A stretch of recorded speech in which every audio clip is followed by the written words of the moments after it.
आनंद, कर्दम, चिखलीत आणि इंदिरासूत हे 4 ऋषी होते. त्या 4 ऋषींना समुद्र मंथनाच्या वेळी त्यावेळेला लक्ष्मी बाहेर आली त्याच्यात आणि त्यांना तिचं रूप जसं दिसलं तसं त्याचं वर्णन त्यांनी केलेलं आहे.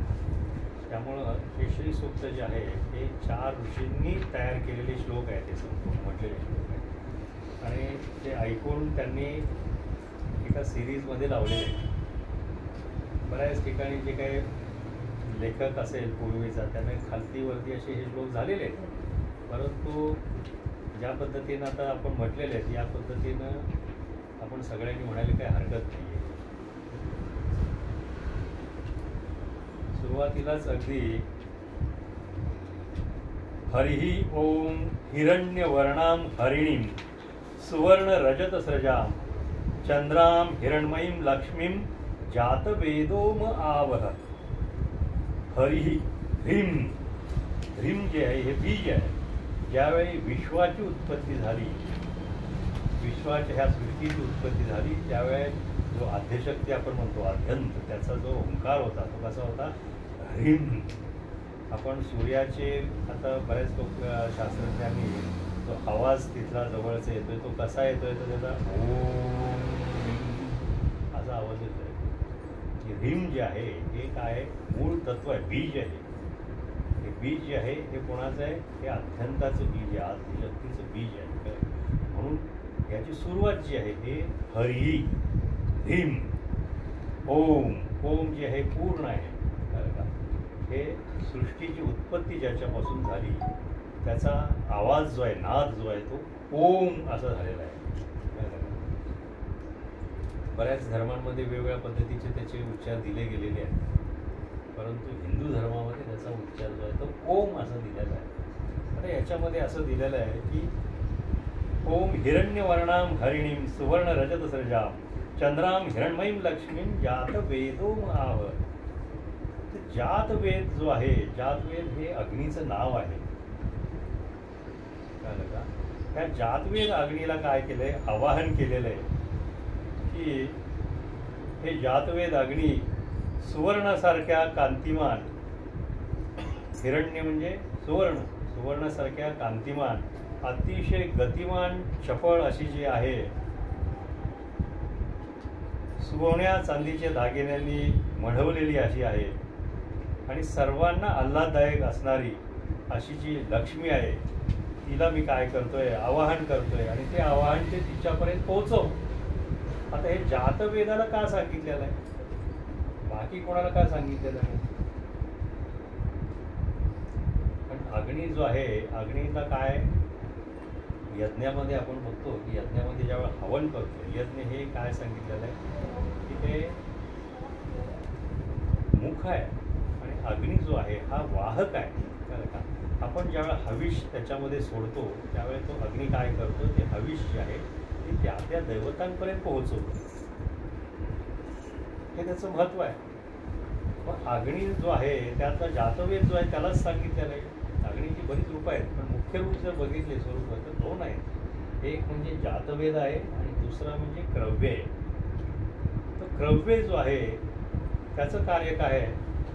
तर मृत्यूनंतर जो देह आहे हा देहावरती संस्कार करायचे आणि त्या देहाला काय करायचं? शरीरापासून वेगळं म्हणजे आत्म्यापासून वेगळं करायचं, आत्म्याला गती देणं आणि शरीराचं पंचमहाभूतांमध्ये विलिनीकरण करणं, हे काय आहे? त्या अग्नीचं कार्य आहे. आणि तो अग्नी कोणतं कार्य करतो? तो क्रव्य नावाचा अग्नी तो करत असतो. आणि जातवेद जो आहे, तो जातवेद जो आहे तो सगळ्यांच्या पूर्वी जन्माला आलेला असा तो जातवेद आहे. त्याच्यावरती एक श्लोक आहे, जातो यदग्रे भूतानां अग्रणी अध्वरेच यत नामना सन्नयते वान स्तुतो अग्नी इति सुरभी. सर्व भूतांच्या अग्रणी जो जन्माला आलेला आहे, सर्व भूत जे आहेत त्या विश्वचराचरामध्ये सर्वांना ओळखणारा असा कोण आहे? तर तो जातवेद आहे. त्यामुळं त्या जातवेदाला आवाहन केलेलं आहे, कारण तो सर्वांना ओळखतो. त्यानं कोणाला आवाहन केलेलं आहे? जातवेदाला, की तू काय कर? हे महालक्ष्मी जी सुवर्णासारखी दिसायला आहे, त्या सुवर्णासारख्या सोनेरी रंगाची जी आहे तिनं सुवर्णाचे आणि चांदीचे दागिन्यांनी ती मढलेली आहे, भूषित आहे. ती अतिशय आल्हाददायक असं रूप आहे तिचं.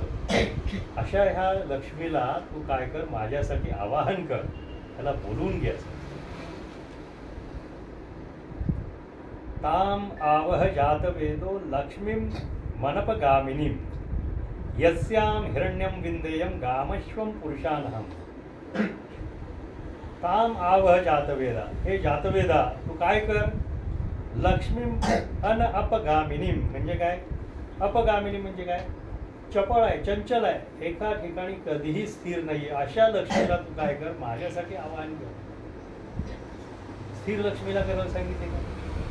अपगामिनी जी आहे तिला काय कर, माझ्यासाठी घेऊन ये तिला आणि तिला स्थिर केलं पाहिजे. लक्ष्मी ही अतिशय चंचल अशी गोष्ट आहे आणि ती ज्यावेळी स्थिर होते त्याच वेळेला त्या माणसाला किंवा संन्यासी असेल तर त्याला वैराग्य लक्ष्मी प्राप्त होते.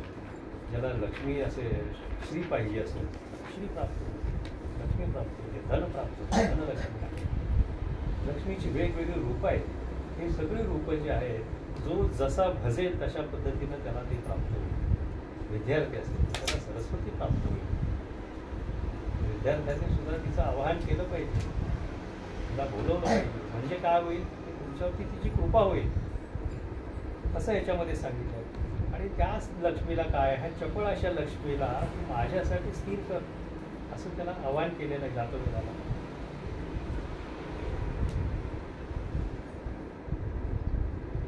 अश्वपूर्वाम रथमध्याम हस्तिनाद प्रबोधिनी श्रियम देवी मुपहे श्रीर्मा देवी जुषता. तिचं वर्णन कसं केले बघा. ही जी लक्ष्मी आहे ती कशी मोठ्या रथामध्ये बसलेली आहे, पुढं तिच्या अश्व आहेत, घोडी आहेत पुढं सजवलेली, मध्ये रथ आहे आणि आजूबाजूला काय तर हत्तींचा चित्कार आहे. हत्ती गज म्हणजे म्हणतात, गजांत लक्ष्मी आपण जे म्हणतो, गजांत लक्ष्मीचं रूप तर तसं रूप आहे ते.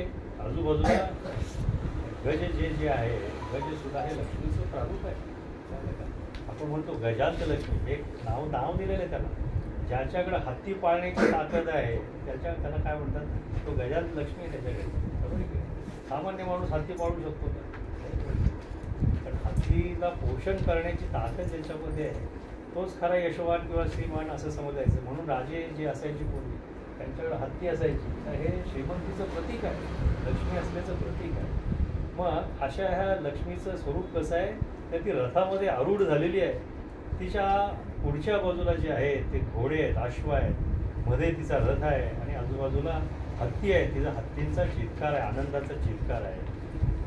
श्रियम देवी मुपहे श्रीर्मा जुषता. तू माझ्यावरती काय कर, मी तुला आवाहन करतोय, तू माझ्यावरती कृपा कर असं तिला सांगितलेलं आहे. असं सांगितलेलं आहे का की लक्ष्मी साधी भोळी आहे आणि तू माझ्यावरती कृपा कर असं नाही सांगितलेलं आहे. तिचं रूपच तसं आहे. ती तेजस्वी आहे, प्रकाशमान आहे, ती आनंदमय आहे, तिच्या येण्यानं आनंद प्राप्त होतो असं तिचं स्वरूप आहे.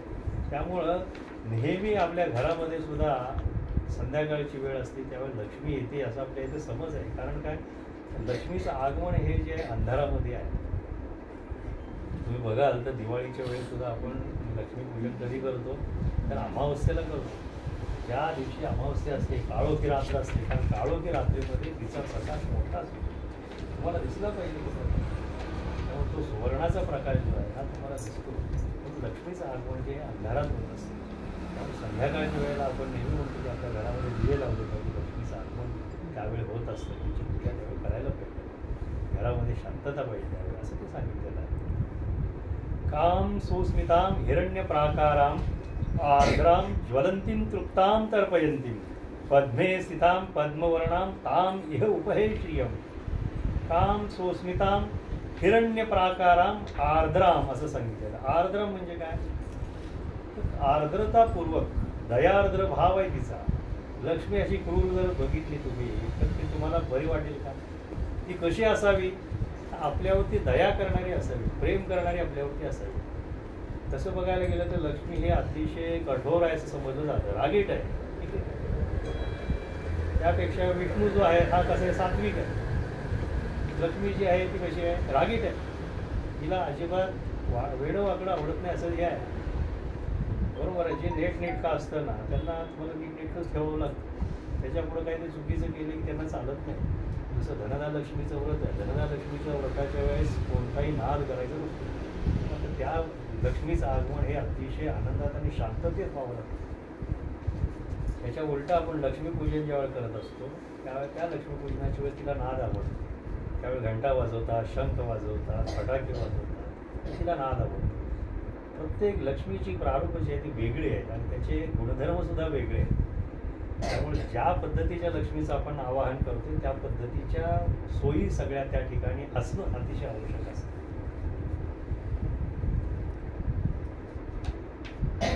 ताम सोस्मिताम ती कशी करते तर स्मित हास्य करते. तिच्या गालावरती हास्य आहे, कळलं का? गंभीर नाही आहे, एकदम स्मितहास्य आहे. प्राकार तिचं जे घर आहे ते कशाचं आहे? सुवर्णाचं घर आहे, हिरण्य प्राकार. आर्द्राम ती कशी आहे? दयार्द्र आहे, मनामधून ती अतिशय दयाळू आहे आणि तो भाव तिच्या मुखावरती आलेला आहे.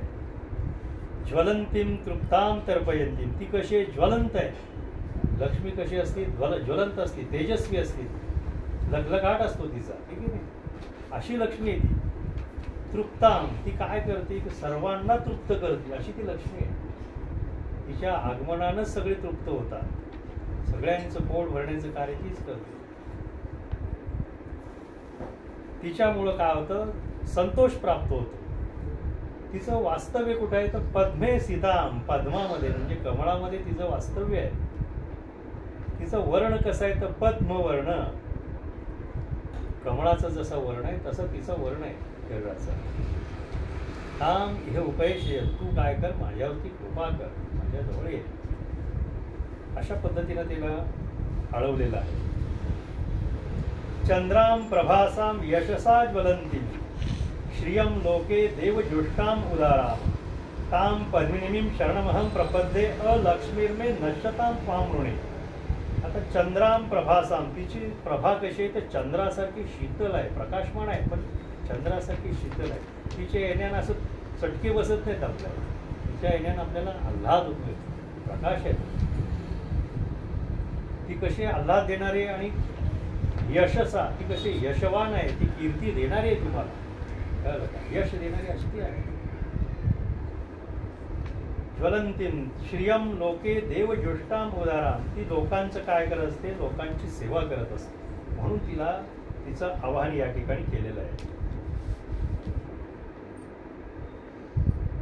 ताम पद्मिनीमीं शरणमहं प्रपद्ये अलक्ष्मीर्मे नश्यताम ऋणे. अलक्ष्मी जी आहे, अलक्ष्मी कुठली आहे तर ज्येष्ठा लक्ष्मी जी आहे तिची मोठी बहीण आहे. ती मोठी बहीण का नको आहे आपल्याला? कारण तिच्यामध्ये राग आहे, द्वेष आहे, का मत्सर आहे तिच्यामध्ये, म्हणून तिचा आपण ती आपल्याला नको असते. तर तिला आपण जवळ घेत नाहीये, तिचा आम्ही त्याग करतो आणि आम्ही काय करतोय तर तुझं आवाहन करतोय, तू आम्हाला हवी आहेस. ज्येष्ठा लक्ष्मी आम्हाला नको आहे. ती जरी ज्येष्ठ असली तरी सुद्धा तिच्यामुळं काय प्राप्त होईल? आम्हाला क्रोध प्राप्त होतो, आम्हाला दुःख दारिद्र्य प्राप्त होतं. ह्या सगळ्यांचा आम्ही नाश करतो आणि तुझं आम्ही आवाहन करतो असं याच्यात मी सांगतो.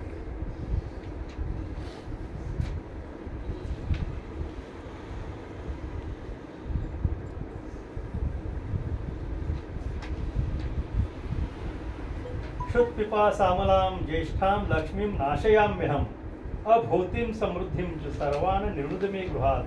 क्षुत्पिपासा, क्षुत म्हणजे काय? भूक, ठीक आहे. पिपासा म्हणजे तहान आहे. हे मलाम म्हणजे काय? दोषयुक्त आहे त्या घटना. ज्येष्ठां लक्ष्मीं नाशया ही ज्येष्ठा लक्ष्मीची गोष्टी आहे, तिची रूप आहे ती. ह्या ज्येष्ठा लक्ष्मीला आम्ही काय करतो? नाशयाम्यहम, मी तिचा नाश करतोय. माझ्यामध्ये ते सामर्थ्य आहे मी तिचा नाश करू शकतो. मी माझ्या भूकेवरती प्रभुत्व मिळवू शकतो. मी माझी तृषा जी आहे, स्वार्थ जे आहे याच्यावरती मी प्रभुत्व मिळवू शकतो आणि त्याला तिचा मी नाश करू शकतो. म्हणजे मी सामर्थ्यवान आहे, मी दुबळा नाही आहे. लक्ष्मीची उपासना करतोय म्हणजे मी दुबळा नाही आहे. मी अलक्ष्मीला काय करतो? ज्येष्ठा लक्ष्मीचा नाश करतो असं सांगितलेलं आहे. इकडं पहिल्यांदा काय सांगितलेलं आहे, ज्येष्ठा लक्ष्मीचं आवाहन केलेलं आहे की तू माझ्यासाठी असं असं कर. लक्ष्मीचं आवाहन केलेलं आहे की तू ये, तू माझं दारिद्र्य वगैरे नाश कर, मला सुख समृद्धी प्राप्त दे, मला अश्वघोडे दे, मला नोकर चाकर दे, हे सगळ्या गोष्टी सांगितलेल्या आहेत. इथं काय सांगितलेलं आहे, इथं माझ्यामध्ये सामर्थ्य आहे की मी काय करू शकतो, ज्येष्ठा लक्ष्मीचा नाश करू शकतो. ते कसा करू शकतो की श्रुत म्हणजे काय, भूक, पिपासा म्हणजे तहान, हे सगळे जे दोष आहेत हे त्यांचा दोषांचा मी नाश करू शकतो, नाश करेल. अभौतिम समृद्धीम सर्वान निर्णुद मे गृहात, ह्या सर्वांना मी काय करेन, माझ्या इथून घालून टाकेल आणि तुझं या ठिकाणी मी स्वागत करते. गंधद्वाराम दुराधर्षाम नित्यपुष्टाम गरिषिणीम ईश्वरी सर्वभूतानाम ताम इह उपहे श्रियम. लक्ष्मीला ओळखायचं कसं, तर ती सुगंधित आहे, तिच्या येण्यानं सुगंध सुटतो. गंधद्वाराम दुराधर्षाम, तुझ्या येण्यानं काय होतं की जे मला कधीही अपमानित होता येणार नाही आहे. दुराधर्षाम, आदर्श म्हणजे अपमानित होणं, ठीक आहे. तो आदर्श जो आहे तो दूर होतो ह्याच्यामुळे. तुझ्या येण्यामुळं काय होईल, मला कधीही अपमानित होता येणार नाही. म्हणजे काय होईल की मी नेहमी प्रसन्न राहील.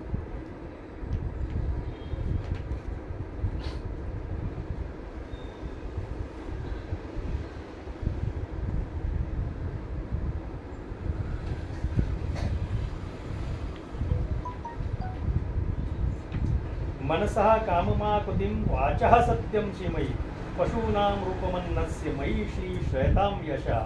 आमच्या मनातल्या ज्या इच्छा आहेत, मनसः जे काय कामना आहेत, त्या कामना काय होत पूर्ण होत, त्यासाठी तू काय कर, तुझं रूप जे आहे ते आम्हा सर्वांना पुष्टी देऊ दे, असं त्याचा अर्थ आहे.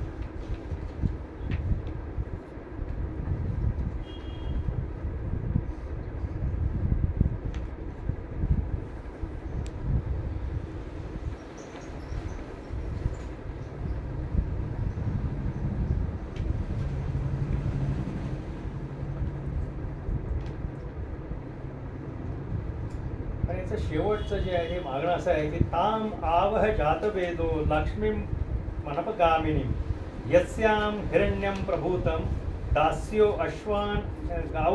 अश्वान विंदेम पुरुषाणां. परत त्या अग्नीला आवाहन केलेलं आहे जातवेदाला, काय कर, माझ्यासाठी परत लक्ष्मीला आवाहन कर, तिला बोलव, आणि त्याच्यामुळं काय हो की माझ्यासाठी ही स्थिर लक्ष्मी जी आहे ती या ठिकाणी येवो आणि मला भरपूर सुवर्ण, गोधन, दासदासी, अश्व हे सर्व मला प्राप्त हो. म्हणजे प्रत्येक ठिकाणी आपण ह्या लक्ष्मीचं आव्हान यासाठीच करतो की मला ऐश्वर प्राप्ती व्हावी, माझ्या दुःखामधून मी दूर व्हावं, माझं आरोग्य उत्तम व्हावं. हे ह्या सगळ्या श्लोकांचं किंवा आवाहन त्यांचं जे केलेलं आहे हा त्याचा अर्थ आहे. त्यामुळं श्रीसूक्त जे करतात, त्याचे पाठ जे करतात, ते लोक कधीही लक्ष्मीशिवाय राहत नाहीत. मगाशी मी तुम्हाला सांगितल्याप्रमाणे ज्यांचे पाठ 7,000पेक्षा जास्त होतात, 7,500 पर्यंत होतात, त्यांना स्थिर लक्ष्मी प्राप्त होते. आणि ज्यांचे 14,000पेक्षा जादा पाठ होतात त्यांना कुबेरावस्था प्राप्त होते. तुम्हाला सर्वांना कुबेरावस्था प्राप्त हो अशी माझी इच्छा आहे. आणि या ठिकाणी मी सद्गुरूंना कळकळीनं अगदी माझी त्यांच्या चरणाशी विनंती आहे. त्यांनी हे जे सांगितलेलं व्रत आहे ते आपल्या सगळ्यांच्याकडून घडावं, जास्तीत जास्त लोकांच्यापर्यंत हे व्रत पोहोचवावं. आपण आपले मित्र असतील, इष्टमित्र, मैत्रिणी असतील, ज्यांना समस्या असोत अथवा नसोत, ज्यांना अध्यात्मामध्ये उन्नती करून घ्यायची आहे, पारमार्थिक लौकिक प्राप्त करून घ्यायचं आहे, त्यांनीसुद्धा हे श्रीसूक्तांचे पाठ करावेत आणि त्यांना अध्यात्मामध्ये गती मिळेल. ज्यांना आरोग्याच्या अडचणी आहेत त्यांचं आरोग्य सुधारेल, त्यांना ऐश्वर प्राप्त व्हावं अशी इच्छा असेल त्यांना ऐश्वर प्राप्त होईल, विद्यार्थ्यांना विद्याभ्यासामध्ये प्रगती प्राप्त होईल. त्या सगळ्या गोष्टी आहेत त्या सर्वांना प्राप्त होतील. एकच आहे, हे जे शब्द आहेत हे माणसाचे शब्द म्हणून चालू नका, हे प्रत्यक्ष सद्गुरूंचे शब्द वरून आलेले आहेत. ते तुमच्यापर्यंत पोहोचवण्यासाठी फक्त हे इन्स्ट्रुमेंट आहे. त्या पद्धतीने सगळ्यांनी पाठ करा. आपल्याला 1 वर्षामध्ये हे पाठ पूर्ण करायचे आणि याचा आपण पूर्णाहुती करणार आहोत. तर सर्वांना माझी या ठिकाणी आग्रहाची विनंती समजा, तुम्ही तुमच्या मित्रांना, नातलगांना, नुसतं आपण श्रीमंत होऊन उपयोग आहे का? आपल्याबरोबर आपले नातेवाईक श्रीमंत व्हायला पाहिजे. ठीक आहे, प्रत्येकाला वाटतं ना असं की आपले नातेवाईक श्रीमंत व्हायला पाहिजे, त्यांच्याकडे जायला आपल्याला बरं वाटलं पाहिजे की त्यांना जर अडचणी असतील तर त्यांच्याकडे जायला बरं वाटेल आपल्याला. तिथं गेल्यानंतर प्रत्येकाच्या घरी जर अडचणी त्यांनी सांगितल्या, आम्हाला हा त्रास होतो आहे, आम्हाला त्रास होतो आहे, तिथं गेलं आपल्याला समाधान होणार आहे का? नाही ना. सगळे सुखी व्हावेत, आरोग्यमय व्हावे सगळे, आणि सगळ्यांना चिरकाल असं आनंद प्राप्त व्हावा, यासाठी सद्गुरूंचे आशीर्वाद आपल्यापर्यंत आलेले आहेत, ते तुमच्यापर्यंत मी पोहोचवलेले आहेत. सर्वांना पुनश्च आव्हान, मी आपले मित्र मैत्रिणी, इथं वयाची अट नाही आहे, लहानापासून म्हणजे अबाल आणि वृद्ध सगळ्यांनी हे व्रत करण्यासारखे, म्हणजे मधले जे मिळाले इच्छे त्यांनी करायचं नाही असं नाही आहे. सर्वांनी हे व्रत करावं असं एक हे आहे.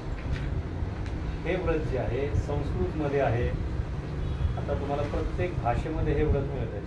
ज्यांना जी भाषा आवडते त्या भाषेमध्ये हे श्रीसूक्ताचे पाठ तुम्हाला करता येतील. आजकाल यूट्यूबवरती हे सगळे आहेत. तुम्हाला जर पाहिजे असतील तर मी तुम्हाला ते यूट्यूबवरून पाठवून दे.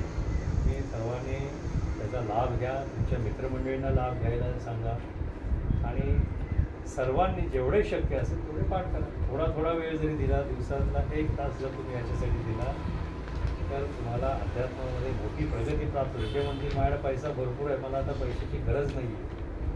काही हरकत नाही. तुम्हाला पैसा नको असेल समजा तर तुम्हाला कुबेरावस्था प्राप्त होईल. तुम्ही द्यायला पाहिजे ना. नुसतं घेऊन काय उपयोग आहे का? मला घ्यायचं नाही आहे पण दिलं तरी पाहिजे. मग त्यासाठी का होईना पण तुम्ही करा. ज्यांना आरोग्याच्या तक्रारी आहेत त्यांनी जरूर हे करावं. विद्यार्थ्यांनी सुद्धा करावं. सगळ्यांच्या आरोग्याच्या तक्रारी दूर होतील. याच्यातून प्रत्येकाला उत्तम आरोग्य प्राप्त होईल. प्रत्येकाच्या सर्व अडचणी ह्या दूर होतील. आणि याच्याबरोबर तुम्ही म्हणाल मग आम्ही एवढंच केलं तर चालेल का? आम्ही जप नाही केला तर चालेल का? हो, विचार नाही. मला जर विचारतात ना, महाराज म्हणे एकादशी आणि सोमवार जर लागोपाठ आले की 2 दिवस उपवास होतो म्हणे, आम्हाला एकादशी म्हणे आम्ही आदल्या दिवशी सोडलं तर चालेल का?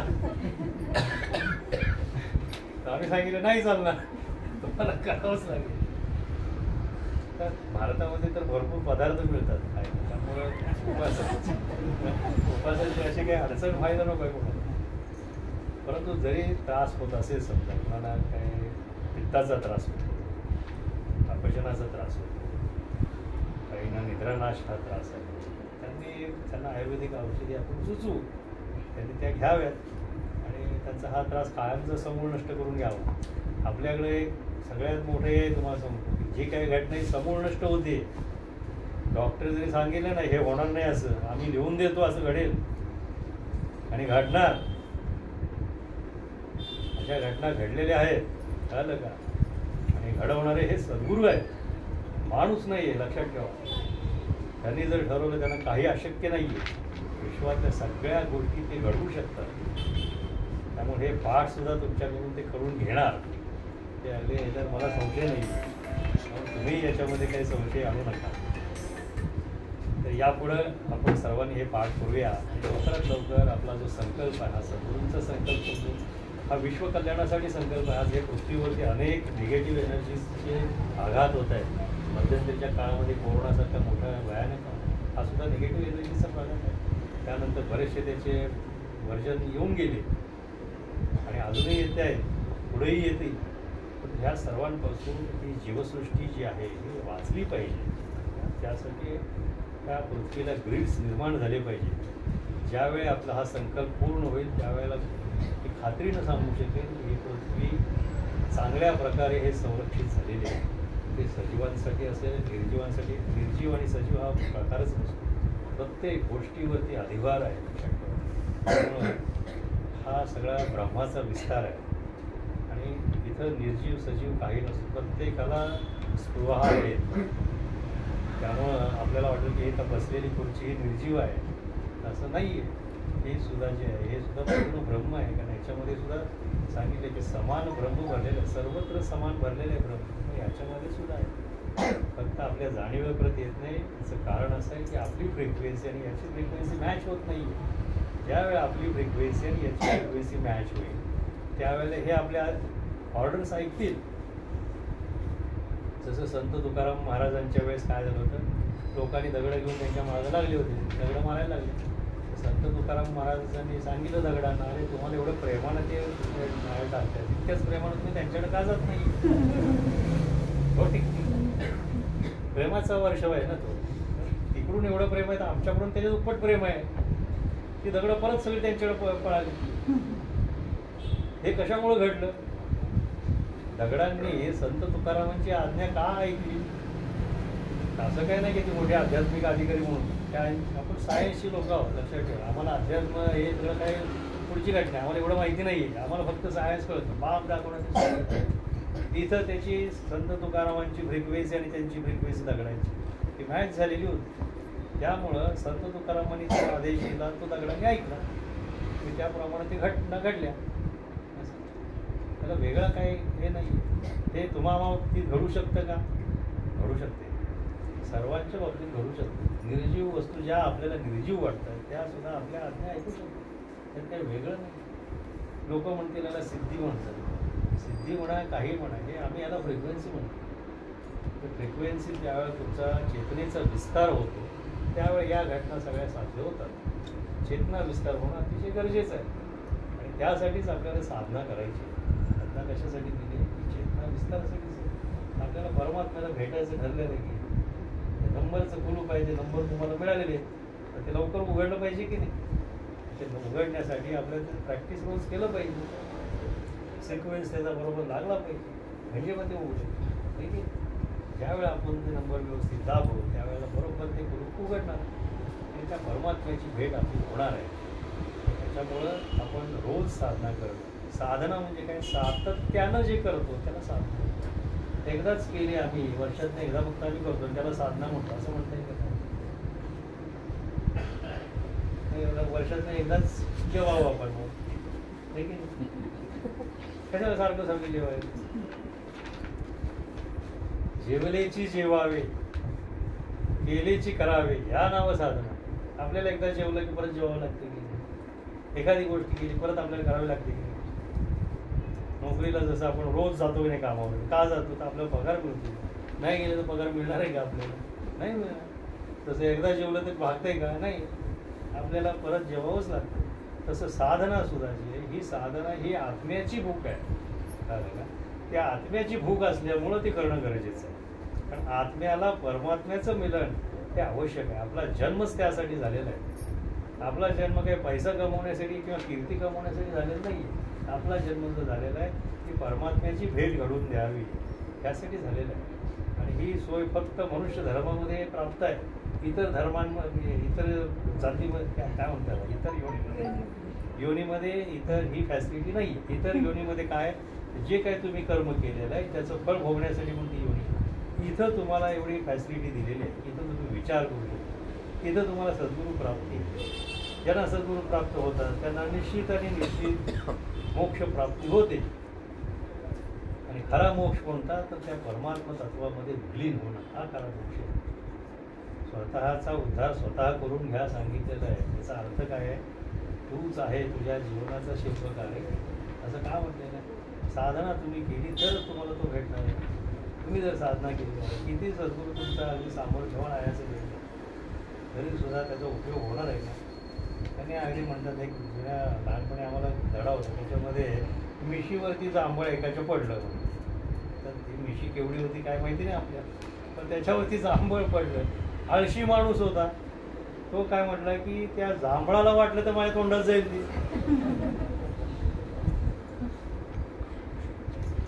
एवढा आपण आळस करण्यात काही अर्थ नाही. परमेश्वराने एवढी सोय करून दिलेली, तुमच्या दारापर्यंत सगळ्या गंगा आलेली आहेत. ठीक आहे, गंगा दारात आलेली आपल्या, तर पटकन आंघोळ करून घेतली पाहिजे आपण त्याच्यामध्ये. ठीक आहे, गंगा पापम शशीतापम दैनम चहरते कल्पतरू. गंगेमध्ये स्नान केल्यानंतर काय होतं तर पापाचं हरण होतं, सगळं पाप क्षालन होतं असं सांगितलेलं आहे.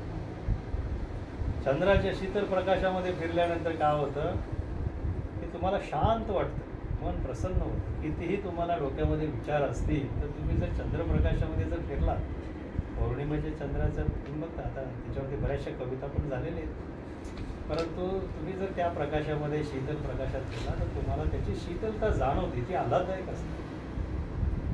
आणि कल्पतरू जो आहे त्या कल्पतरूच्या तिथं गेल्यानंतर जी इच्छा व्यक्त करा ती इच्छा तुम्हाला प्राप्त होते असं. दैन्य तिथलं जे आहे दैन्य तुमचं काय होतं त्याचा नाश होतो. परंतु सद्गुरू असा आहे की ह्या तिन्ही गोष्टी एकत्र केल्यानंतर ते सद्गुरूचं रूप तयार होतं की तिथं गेल्यानंतर त्या सर्व गोष्टींचं तुम्हाला काय होतं प्राप्ती होते असे सांगितलं. त्यामुळं आपण कुणाला शरण जावं किंवा कुणाला नमस्कार करावा हा आपण ठरवायचं आहे. दैवतांच्या मागे दैवत काय करते, ठीक आहे तुमच्यावर प्रसन्न होते, तुम्हाला काय पाहिजे, आम्हाला गाडी पाहिजे, बंगला पाहिजे, तथाच तू देते. सद्गुरू काय करतो तुम्हाला हे लोकातून परलोकापर्यंतचा जो प्रवास आहे हा बोटाला धरून करून एकदा बोट पकडलं की सोडलं जात नाही हे लक्षात ठेवा. जोपर्यंत गुरुद्रोह करत नाही तोपर्यंत तो काय बोट सोडत नाही. बरे त्याने साधना न करू दे, न आठवण करू दे, तिकडून आठवण होतच असते. ज्या ज्या वेळेला हे चालू राहील त्या वेळेला साधना करायला तुम्हाला अनुभूती यायला लागणारच. जे साधना करतात आजपर्यंत असं घडलेलं नाही की काही केलं ह्या पृथ्वीवरती कोणी आणि ते वाया गेलेलं आहे. प्रत्येक ह्या मृत्यूलोकाचा नियम आहे हा. जी घटना या ठिकाणी घडते त्याचं काहीतरी फळ तुम्हाला मिळतं. साधना केली तर निश्चित चांगलंच फळ तुम्हाला मिळणार आहे. सर्वांनी साधना ही करणं गरजेचं आहे. आरती हा साधनेचाच भाग आहे, त्यामुळे आरतीबद्दल सर्वांनी जागरूक असलं पाहिजे. बरेचसे शिष्यमंडळी आपले जे आहेत अजूनही पादुकांच्या अग्रपूजेविषयी तितकेसे जागरूक नाही आहेत. आपल्या सर्वांच्या सोयीसाठी महाराजांना विनंती करून आपण या ठिकाणी पादुका तयार करून घेतलेल्या आहेत. प्रत्यक्ष महाराज या ठिकाणी आहेत. आता त्या पादुकांची पूजा म्हणजे प्रत्यक्ष अध्यंताची पूजा आहे, अग्रपूजा. अग्र म्हणजे काय, सर्वात प्रथम कोण आहे तर तो अध्यंत आहे. कारण निर्गुण निराकार तत्व आहे. सद्गुरू हे तत्व आहे. माणसामध्ये आपण बघतो हे थोडी चूक करतो, आता फ्लो आपल्याला त्या माणसामधून मिळत असतो, ही घटना खरी आहे, परंतु हे तत्व आहे. त्याची पूजा आपण करत असतो. हे लक्षात ठेवा, एवढं मोठं पुण्य तुम्हाला सर्वांना मिळत असतं. इतर ठिकाणी तुम्ही कोणतीही पूजा केली तर त्या दैवताची पूजा होईल, पण ही अग्रपूजा आहे. त्या अग्रपूजेचा पुण्यार्थ फार मोठा आहे. जे लोक संकल्पाने अग्रपूजा करते त्यांची संकल्पपूर्ती होईल, परंतु ते संकल्प सत्संकल्प असावेत, चांगले संकल्प असावेत. एखादा म्हणेल मला कुठेतरी डबोलं मिळावं त्यांनाच मग काही गोष्टी प्राप्त व्हाव्या, तर ते असे संकल्प सर्वथा अमान्य आहेत. सत्संकल्प जे ते अग्रपूजेमधून पूर्ण होते. सर्वांनी अग्रपूजेसुद्धा तितक्याच जाणीवेने घेतल्या पाहिजे. तुमचा खूप वेळ घेतला मी आज. ज्यांना काही प्रश्न विचारायचे असतील शक्यतो ते आध्यात्मिक प्रश्न असावे, इंडिव्हिज्युअल प्रश्न नंतर आपण बोलूया. आज सगळे जमलेला आरतीच्या ठिकाणी महाआरतीच्या ठिकाणी कोणाचे आध्यात्मिक काही प्रश्न असतील तर आपण निश्चित त्याची उत्तरं देऊ.